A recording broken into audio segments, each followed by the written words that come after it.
क्या करेंगे। हमारे वृंदावन के एक रसिक, उनका नाम श्री हरिराम व्यास। हित हरिवंश महाप्रभु के चरण सेवक श्री हरिराम व्यास जी ओरछा के राजा मधुकर शाह के गुरुदेव थे। अब कथा तो बहुत लंबी चरित्र है। वो वृंदावन आ गए थे। हरिराम व्यास जी सब जगह गए भारत में, विद्वान थे, अपनी विद्वत्ता से सबको परास्त करने जाते थे। पर जब वो वृंदावन आए तो यहां से कभी जा ही नहीं पाए। क्यों नहीं जा पाए, एक आध दिन कथा में हम कभी सुनाएंगे वो चरित्र भी। पर हरिराम व्यास जी वापस नहीं गए वृंदावन से। अब तो वृंदावन में ही रहने लगे, वृंदावन में ही सुख लेते, वृंदावन में ही आनंद करते। ओरछा के राजा मधुकर शाह को अपने गुरुदेव की इतनी याद आई कि उसने सैनिकों को भेजा कि जाओ जाकर के हमारे गुरुदेव श्री हरिराम व्यास जी को लेकर के आओ। सैनिक गए, हरिराम व्यास जी नहीं गए। तो मधुकर शाह ने विचार किया सैनिकों के भेजने पर नहीं आएंगे, ब्राह्मणों की बहुत मानते हैं, मैं ब्राह्मणों को भेजूंगा तो वो आ जाएंगे। सब लोग इधर देखो, सावधानी से कथा सुनो सब।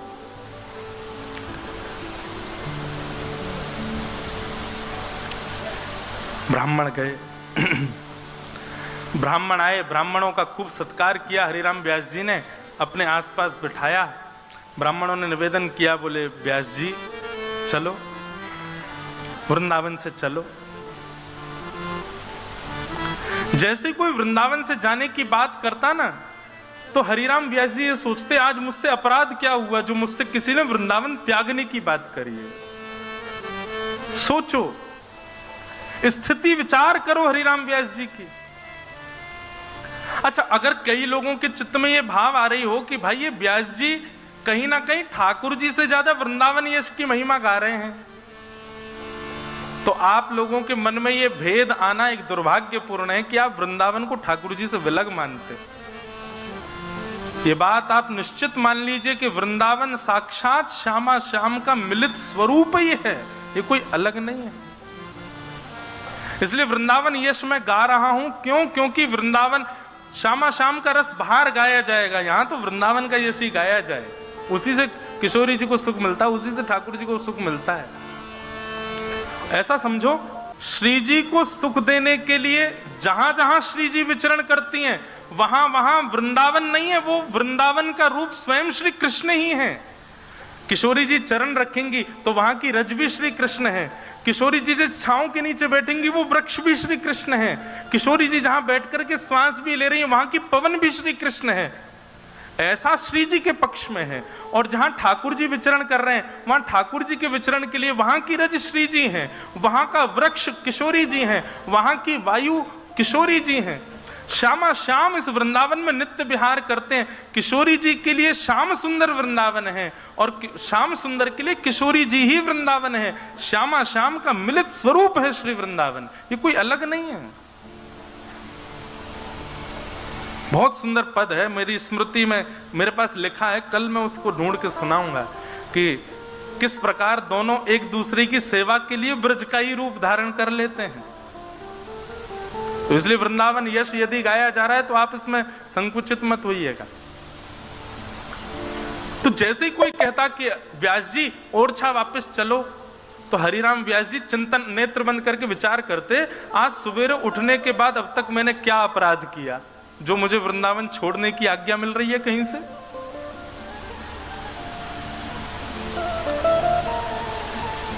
दुनिया भर की बातें हरिराम व्यास जी से कर लो तब तक कोई दिक्कत नहीं, लेकिन जरा सा कोई कह देता कि ओरछा के राजा मधुकर शाह जी आपको बहुत याद करते हैं, आप ओरछा कब जाओगे? हरिराम व्यास जी के नेत्रों से आंसू आ जाते। हे श्याम सुंदर, हे श्री जी, मैंने क्या अपराध कर दिया जो मुझे वृंदावन त्यागने की कहीं से बात सुनने को मिल रही है? ऐसी स्थिति हो जाती। निकल पड़ते वृंदावन की परिक्रमा में, और परिक्रमा में जो मिलता सबसे क्षमा मांगते, मुझे क्षमा कर दो, मुझसे कोई अपराध हो गया है जो मुझे वृंदावन त्यागने की आज्ञा हो रही है। ऐसी स्थिति थी श्री हरिराम व्यास जी की। हम लोगों की स्थिति कैसी? हम आपकी नहीं, अपने आप को भी उसी में रखते हैं। हमको कोई जरा सा कोई लोभ दे दे दिल्ली में ऐसा ऐसा होना है, बंबई में ऐसा ऐसा कुछ है, कोई समायोजन है, कोई कार्यक्रम है, आपको उसमें पुरस्कार मिलेगा, इतना धन मिलेगा, आदि आदि। हम तुरंत व्यवस्था करते हैं, निकल जाते हैं। हरिराम व्यास जी ऐसी स्थिति में आ गए। एक दिन ब्राह्मणों ने जाकर के श्री हितरवंश महाप्रभु से प्रार्थना की, व्यास जी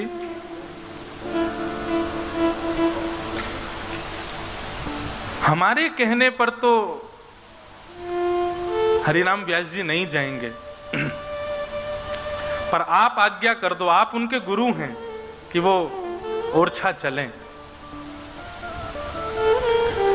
महाप्रभु जी बोले, भैया वृंदावन से उनको भेजना क्यों चाहते हो? तुम जानते हो वृंदावन से निकलने की बात भी कोई कह दे तो हरिराम व्यास जी परिक्रमा में चले जाते हैं, ऐसी स्थिति उनकी हो जाती है। ब्राह्मणों ने कहा, भगवान एक बात बताइए, हरिराम व्यास जी वृंदावन में रहेंगे, वृंदावन में सबका कल्याण हो चुका है क्योंकि वो वृंदावन रह रहे हैं। यहां पर हरिराम व्यास जी के रुकने से कितने लोगों का दुर्भाग्य हो रहा है कि वो वृंदावन रस से वंचित हैं। हरिराम व्यास जी ओरछा जाएंगे, यश गाएंगे तो कितने लोगों का कल्याण होगा। आप इस बात को विचार कीजिए ना। महाप्रभु जी ने थोड़ा विचार किया और विचार करके कहा कि ठीक है, हरिराम व्यास जी को लेकर के आओ, हम उनको आज्ञा कर देंगे कि वो ओरछा चले जाएं। अब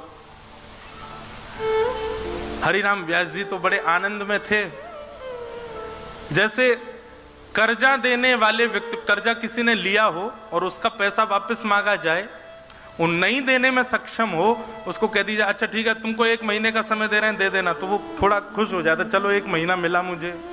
ऐसे हरिराम व्यास जी थे, वो सुबह से शाम तक भागते रहते उन लोगों से दूर जो वृंदावन से जाने की बात करते थे, और शाम होते इतने खुश हो जाते, अब तो जाना नहीं है, ये तो वन है, वन में रात में कौन जाएगा, कम से कम रात भर तो मिलेगी वृंदावन में रहने को। सुबह होते ही हरिराम व्यास जी की फिर चिंता शुरू होती, अब मुझसे कोई कह ना दे कि तुम ओरछा चले जाओ। हरिराम व्यास जी बड़े प्रसन्न थे, शाम हो गई थी, सूर्य अस्त हो गया था। हरिराम व्यास जी बोले चलो बढ़िया, अब एक रात और मिल गई रहने को। तभी किसी ने जाकर के कहा, व्यास जी गुरुदेव श्री हितरवंश महाप्रभु आपको राधा वल्लभ लाल जी के मंदिर में बुला रहे हैं। हरिराम व्यास जी बड़े खुश हो गए, बोले गुरुदेव मुझे बुला रहे हैं? बोले हाँ। अरे चलो चलो चलो। किसी ने संकेत किया, बोले लेकिन व्यास जी हम बता दें क्यों बुला रहे हैं? बोले क्यों? बोले आप किसी की भी बात मान करके ओरछा नहीं जा रहे हो, अब स्वयं श्री हितरवंश महाप्रभु आपको आज्ञा करने वाले हैं कि आप ओरछा चले जाओ, क्योंकि उनकी बात आप टाल नहीं सकते। ये बात सुनते ही टूट गए श्री हरिराम व्यास, क्योंकि गुरुदेव की आज्ञा की अवहेलना मैं नहीं कर सकता। लता पत्र वृक्षों से लिपट करके रोने लगे, बोले अब तो मुझे जाना ही पड़ेगा, गुरुदेव कहने वाले हैं। कहीं से काली स्याही लेकर के, कालीत लेकर के अपने नेत्रों पर, मुख पर, नाक पर, पूरे मुख पर कालीत पोत ली। राह में एक गधा चल रहा था, उस गधे को प्रणाम करके उस पर बैठ गए हरिराम व्यास जी और जाने लगे राधा वल्लभ जी के मंदिर की ओर। किसी ने जाकर के ये स्थिति सुना दी हितरवंश महाप्रभु को, जाके बोले वो तो गधे पर बैठे हैं, मुंह पर पूरे पर कालीत पोत लिए, पागलों जैसी स्थिति हो गई है, महाराज जी आप चल करके रोकिए उनको। दौड़ करके गए महाप्रभु जी और जाकर के हरिराम व्यास जी को उतारा, मुख धोया, बोले क्या कर रहे हो, गधे पे घूम रहे हो, मुंह पे कालीत पोत के, ये क्यों कर रहे हो इस प्रकार का व्यवहार? हरिराम व्यास जी कहते हैं वृंदावन जिसको छोड़ना पड़े उसकी स्थिति यही होनी चाहिए, मुंह पे कालीत पोत ले, गधे पे बैठ के घूमे, उसका कितना बड़ा दुर्भाग्य है कि श्री जी उसको अपना नहीं रही हैं। महाराज मेरी तो स्थिति यही हो रही है, अब आप आज्ञा कर दीजिए मैं अभी चला जाऊंगा, लेकिन माफ कीजिएगा मेरी स्थिति मैं आपको पहले ही बता दूं, आपकी आज्ञा मान करके मैं चला तो जाऊंगा, लेकिन अब मेरे वश में मेरे प्राण नहीं है। वृंदावन की सीमा जैसे ही समीप आएगी और वृंदावन की सीमा से एक पग बाहर जैसे ही मेरा तन रखेगा, प्राण वहीं निकल जाएंगे, क्योंकि अब प्राण वृंदावन के बगैर नहीं रह सकता। किसी के प्राण अन्न में है, किसी के प्राण जल में है, किसी के प्राण वायु में है, मेरे प्राण श्री वृंदावन में है। मैं यहां इसे तज करके कभी नहीं जा सकता। हितरवंश महाप्रभु ने पत्र लिख करके ओरछा के राजा को कह दिया, बोले क्षमा करना राजन, अब हरिराम व्यास तो कभी ओरछा नहीं आएंगे, तुमको मिलना है तो तुम वृंदावन आ जाओ। वो वृंदावन नहीं त्यागा।